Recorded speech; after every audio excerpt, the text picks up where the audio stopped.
The zombie genre is a genre that is quite popular. This day and age, everything has a zombie in it. Looking at the critically acclaimed success of the well-earned Walking Dead, the undead creatures themselves have earned a place into a demand of overhypeness throughout this generation. However, going back to the 70s, zombie films in general were considered as acquired taste because they were mostly gruesomely violent in their presentation. The Romero flicks, however, such as Dawn of the Dead, Day of the Dead, and the classical Night of the Living Dead, are considered as films which pretty much evolved the genre to its whole character study piece, where it was mostly about the characters trying to survive the outbreak than it was about the creatures that were in the film. A Titan company called Ubisoft has been at the helm of video games for quite some time.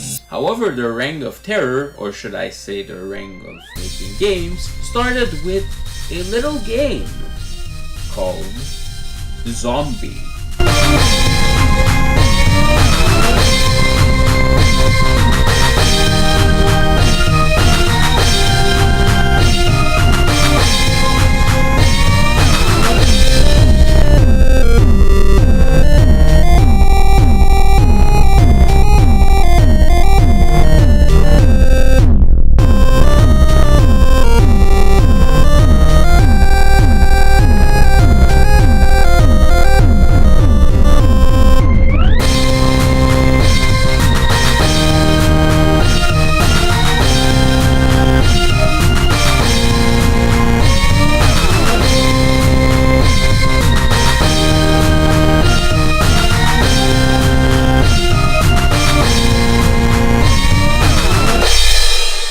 You pretty much play as 4 survivors on the top of a shopping mall. Your helicopter is out of gas, and the goal is pretty much to explore the mall. Now, you're probably telling yourself this is kind of familiar to Dawn of the Dead. The game could have been called Dawn of the Dead the Game, and everyone would have thought that it's a game based on the Romero film, which it is. However, theoretically, the Zombie franchise is named after Dawn of the Dead because the French release of Dawn of the Dead, the Italian version of Dawn of the Dead, is named Zombie, the title that it was translated to. The gameplay itself is reminiscent of point-and-click games where it's all about clicking, getting the right items, and playing into synchronization so that you can resolve the puzzle pieces in order to survive. What's interesting, however, is that the gameplay itself takes advantage of the fact that you control 4 characters at the same time. There are sequences in the game where you will have to have those characters at certain places in order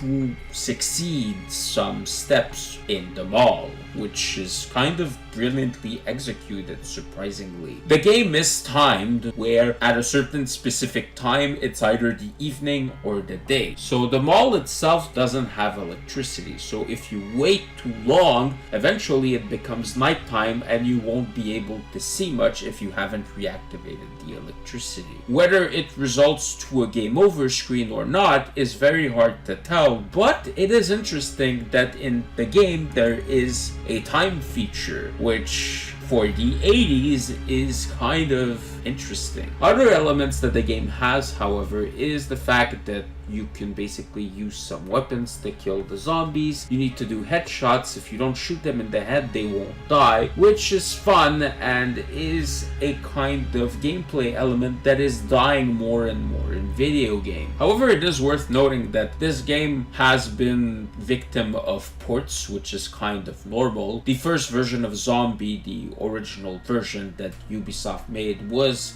developed for the Amstrad computer. Eventually, 4 years later, it got ported into different platforms, such as the Amiga platform, the Commodore 64. We played the Amiga version. The reason is that it is kind of a director's cut where they rearranged a few elements of the games and made it a lot better. The 16-bit visual style of the game does shine out for sure. It is worth mentioning that the game is super short, but the whole game itself is kind of interesting in its design because there is a sense of cohesive structure. Finding most of the items is very logical. The only problem is that on the Amiga version, there's no real explanation of what you need to do. On the DOS version and the Amstrad version, when you begin the game, there is a clear explanation that you need to get the gasoline and you need to clear the mall from the zombies. And that element is either missing or it was a bug with the version that I played. But at the end of the day, Zombi is a weird gem. It's definitely not a game that's easy to recommend today because some of its features haven't aged gracefully, and the gameplay itself can and is very clunky most of the time. Zombi gets a 7 out of 10. After thinking that Zombie U was an original IP, we were under shock to discover this hidden gem from the 80s. This retrospective review will continue with Zombie U and Zombie.